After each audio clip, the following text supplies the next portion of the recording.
Corporación Inmanente. Presencia internacional en medios. Estamos de vuelta en su programa Desde la Trinchera. Como les mencionamos en el corte anterior, nuestro tema principal del día de hoy es el complot del 20 de julio. El complot del 20 de julio es, la mayoría de nosotros lo recordamos por la película esta que menciona Marco, de La Valquiria, de Tom Cruise, y también existen varias películas a lo largo de la historia. El complot del 20 de julio marca un antes y un después en la historia del Tercer Reich. ¿Por qué?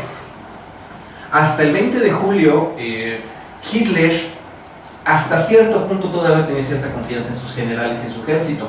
Aunque él ya pensaba que lo estaban traicionando, llega el bombardeo, la bomba del 20 de julio, y él, los historiadores mencionan que enloquece, porque dicen que después de que viene el atentado del 20 de julio, para empezar vienen los juicios. Matan a 10.000 personas que estuvieron implicadas o que se las debían, o cualquiera que estuviera implicado en este atentado. En segunda, Hitler toma el mando del ejército y quita de posiciones claves a gente que estaba capacitada. Entonces es de ahí que de repente viene Heinrich Himmler, que era el Reichsführer de las SS, y de repente comienza a comandar ejércitos blindados cuando él no tenía ninguna capacidad militar. O sea, él era un burócrata.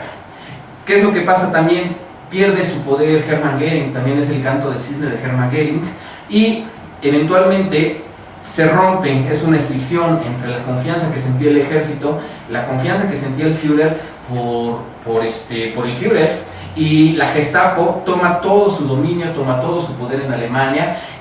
Después del atentado del 20 de julio murieron más personas de lo que habían muerto antes. Después del 20 de julio se mueren 15 millones de personas. En ese periodo, que no fueron ni un año, fue menos de un año, en el que 12 millones de personas mueren, se acelera el holocausto, se acelera la solución final, y todo es a causa de este atentado, que muchos historiadores dicen que si hubiera tenido éxito, las cosas hubieran seguido exactamente igual, porque Hitler, vivo o muerto, no era tan importante, porque atrás estaba Hermann Göring, atrás de él estaba Heinrich Himmler, y había un montón de personas que querían hacerse del poder, y entonces Hitler, vivo o muerto, no hubiera tenido nada que ver. Sí, de hecho la idea del atentado era acabar con ellos tres al mismo tiempo, pero como ellos nunca iban, siempre estaba Hitler solo, entonces la decisión fue matar a Hitler. Por lo menos, ¿no? Sí. Bueno, pero vamos a platicar cómo fue que empezó el complot del 20 de julio.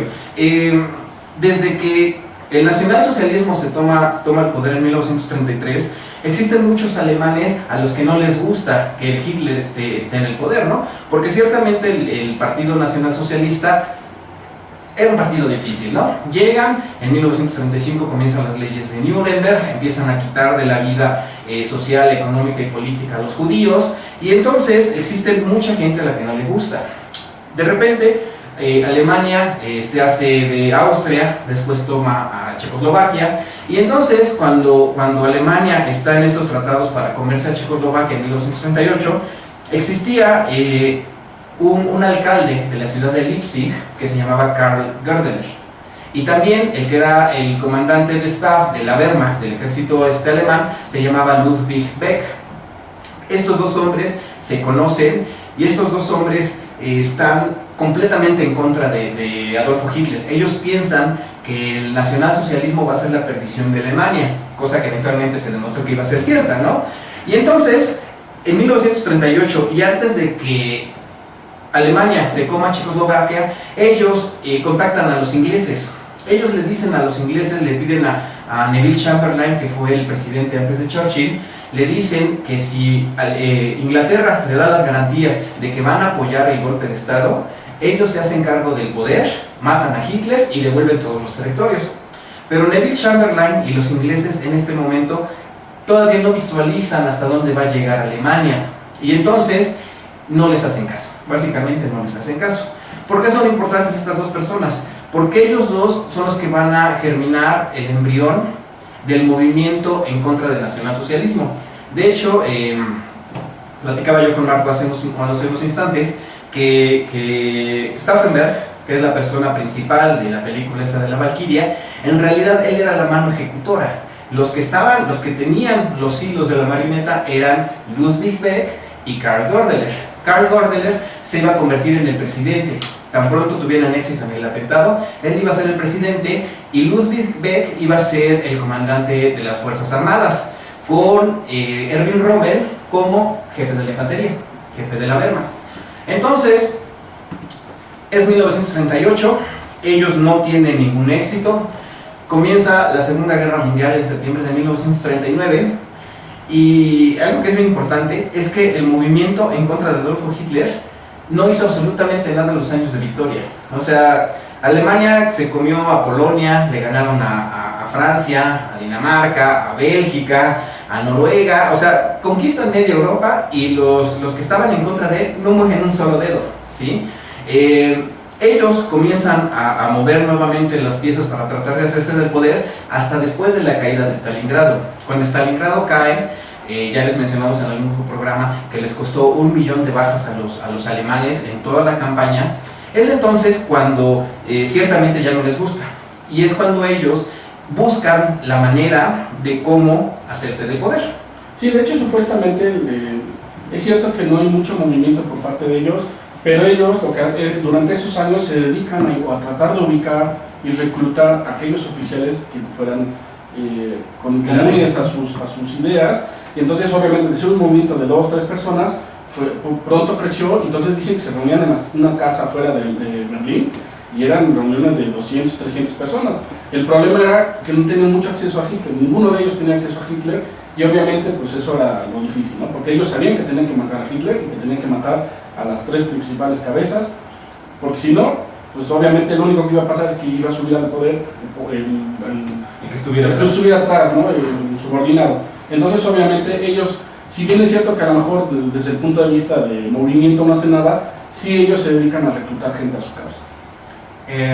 Después de la caída de Stalingrado, bueno, aquí entra a escena un hombre que es muy famoso y que se basa en la película esta de la Valquiria, que se llama Klaus, es el conde Klaus von Stauffenberg. Él era un hombre joven, él era coronel de la Wehrmacht, era coronel de la infantería, y sus antecedentes son del que él venía de una familia aristócrata. Él era un hombre sumamente católico y se une a la Wehrmacht, se une al ejército alemán desde antes de que fuera la guerra, desde el 34, 35, él se vuelve un oficial alemán, y a él no le gustan los métodos que toma el nacionalsocialismo, pero ciertamente sí se pone sus cruces de hierro y ciertamente sí va creciendo dentro del ejército, hasta que él, más o menos en el 42, él comienza a hablar con mucha gente y comienza a mostrar su falta de creencia en la victoria final. Empiezan a llegar los rumores de lo que está pasando con el holocausto final, empiezan a llegar rumores de las matanzas de partisanos, y entonces él es un hombre incontento.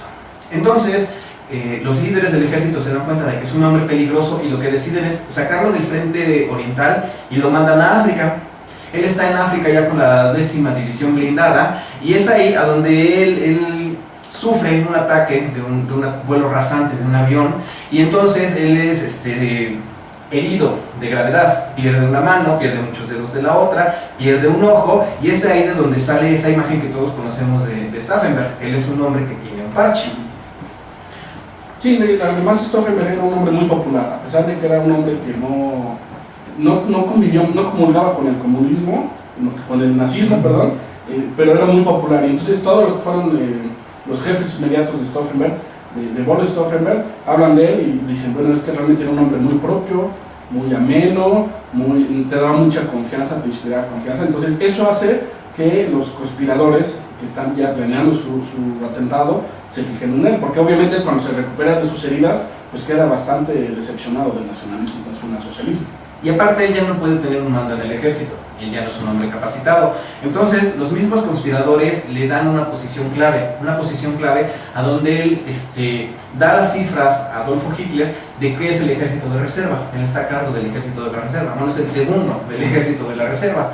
Entonces así es como los conspiradores deciden que Klaus Stauffenberg va a ser el hombre que tiene que matar a Hitler porque él tiene acceso a Hitler.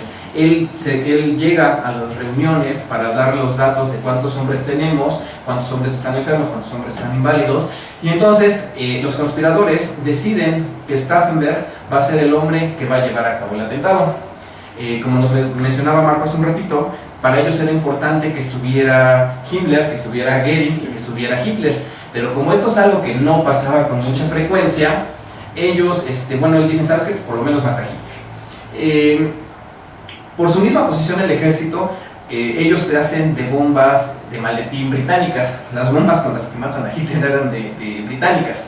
Y entonces Stauffenberg vive unos meses a donde él se entrena para activar estas bombas. Como tiene la deficiencia de que no tiene una mano y en la otra solo tiene 3 dedos, le costaba mucho trabajo tomar los alicates. Sin embargo, él era un hombre muy decidido y le daba, y entonces eventualmente él logra dominar el arte para poder romper las cápsulas para que el ácido quemara los cablecitos con los que iba a activar el detonador.